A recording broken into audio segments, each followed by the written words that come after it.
រឿងចៅសុកនិងចៅសៅរឿងព្រេងបុរាណខ្មែររៀនគុណធម៌តាមរឿងខ្មែរសូមស្វាគមន៍មកកាន់ Channel របស់យើង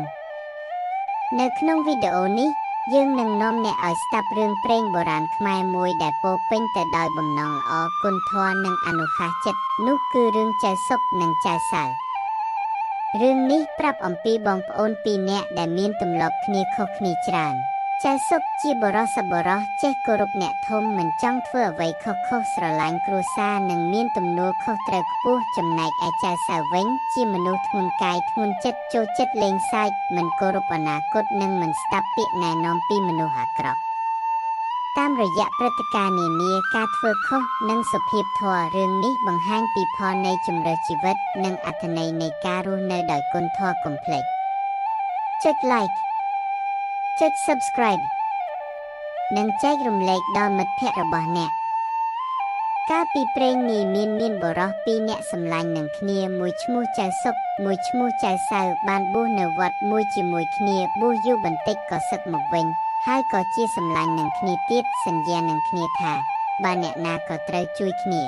ហើយបុរសទាំងពីរនាក់ក៏មានប្រពន្ធកូននៅរកស៊ីទីតេពីគ្នាចៅសុករកស៊ីទៅមានទ្រព្យរបស់ច្រើនឯចៅសៅល្ងងខ្លៅក្រលំបាកហើយប្រពន្ធមានសហាយផងចៅសុកដឹងថាប្រពន្ធចៅសៅមានសហាយហើយក្រលំបាកដូច្នោះទៅសួរចៅសៅទៅដល់ឃើញចៅសៅក្រលំបាកមែនក៏បួលចៅសៅទៅរកស៊ីហើយនិយាយថាត្រូវឯងតាមពាក្យឯងអូចៅសៅក៏ព្រមតាមពាក្យចៅសុក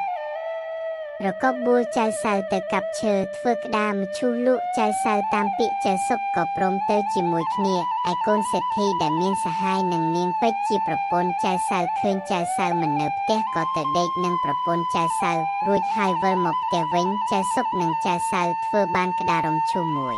ក៏យកមកដាក់ក្នុងផ្ទះហើយទៅធ្វើក្តាររំឈូសទៀតកូនសេដ្ឋីក៏ទៅដេកនឹងនាងពេជ្រទៀតដល់ពាក់កណ្ដាលផ្លូវអាធ្រាត្រចៅសុកនិងចៅសៅមកផ្ទះវិញចៅសុកខំដើរប្រញាប់មកមុនស្រែកហៅប្រពន្ធចៅសៅឲ្យបើកទ្វារឯកូនសេដ្ឋីក៏ភិតភ័យរត់ពុំរួចនាងពេជ្រសហាយចូលដេកក្នុងក្តាររំឈូសហើយទៅបើកទ្វារឲ្យចៅសុក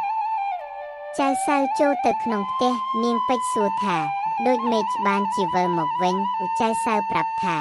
ចៅសុកឈឺក្បាលហើយវិលមកវិញហើយចៅសៅប្រាប់ទៅនាងពេជ្រឲ្យដណ្ដាំបាយស៊ីបាយរួចហើយដោយចៅសុក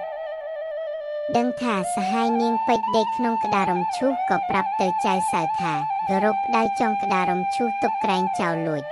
ចៅសៅក៏យកផ្ដៅមកចុងក្តាររំឈូសទុកក្រែងចោលលួចចៅសៅក៏យកផ្ដៅទៅចុងរួចស្រេចហើយយកដៃគោបោះថែមទៀតឯចៅសៅពុំដឹងថាប្រពន្ធមានសហាយក៏ធ្វើតាមពាក្យចៅសុកបង្គាប់លុះព្រឹកឡើងចៅសៅប្រាប់ប្រពន្ធឲ្យទៅទិញអីវ៉ាន់ហើយនាងពេជ្រហួសទៅប្រាប់សេដ្ឋីថា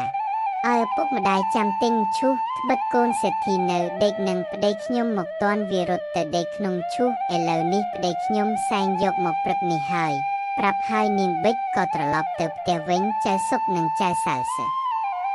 អ៊ីបាយរួចក៏សែងឈូសយកទៅលក់សេដ្ឋីឲ្យខ្ញុំមួយអ្នកចាំមើលផ្លើផ្ដាំថាបើឃើញអ្នកណាសែងក្តាររំឈូសមកលក់ឲ្យរត់ទៅហើយយើងចៅសុកនិងចៅសៅសែងក្តាររំឈូសទៅដល់ផ្ទះសេដ្ឋីស្រែកពីនេះថាគឺអ្នកណាទិញក្តាររំឈូសទេសេដ្ឋីសួរថាបើលក់តម្លៃរប៉ុន្មាន